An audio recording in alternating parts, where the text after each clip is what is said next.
Historia e kësaj prone, mu në qendër të Ferizajt, nis në vitin 1960.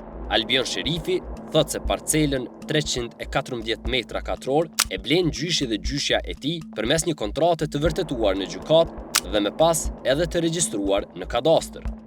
Kjo pronë për cilën po flasim është një pronë e blerë nga familjarët e mi, përkatësisht nga gjyshi dhe gjyshja ime në vitin 1960, e vërtetuar edhe me vendimin e gjykatës atëhershme të Ferizajt, pra si transakcion juridik, dhe si tillë kjo pronë edhe sot, kur po flasim këto momente, evidentohet në regjistrat katastral, përkatësisht në librin e tokave, si pronë e regjistruar nga pronari privat, përkatësisht në emër të gjyshit dhe pastaj në emër të gjyshës sime. Pretendimet për këtë pronë, komuna i kishte nisur në vitin 1966, ku pretendonte që familja Sherifi nuk ka pasur të drejtë ta blinte, pasi ish pronarit serb i ishte nacionalizuar, pra prona i ishte blerë nga shteti.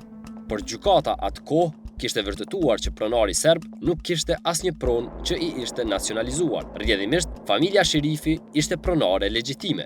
Kurse në vitin 1968, komuna ishte tërhequr nga padia. Gjykata e kishte pranuar tërheqjen e padisë dhe lënda thuhej se arkivohet dhe për këtë askush nuk do të njoftohet. Mirë po, gjatë kësaj periudhe, pas një disa seanca që mbajnë atë kohë, komuna Ferizajt është tërhequr nga padia për shkak se s'ka pas argumente që është nacionalizuar ish pronari. Dhe këtu ka përfunduar sa i përket pretendimeve për nacionalizim. Por disa vite më vonë, komuna e Ferizajt kishte marrë një vendim administrativ për t'u dhënë në shfrytëzim 2 lokale depo, shoqatës së zejtarëve dhe NTSH Tregtia, ndërsa shtëpia vazhdonte të ishte në shfrytëzim të familjes Sherifi.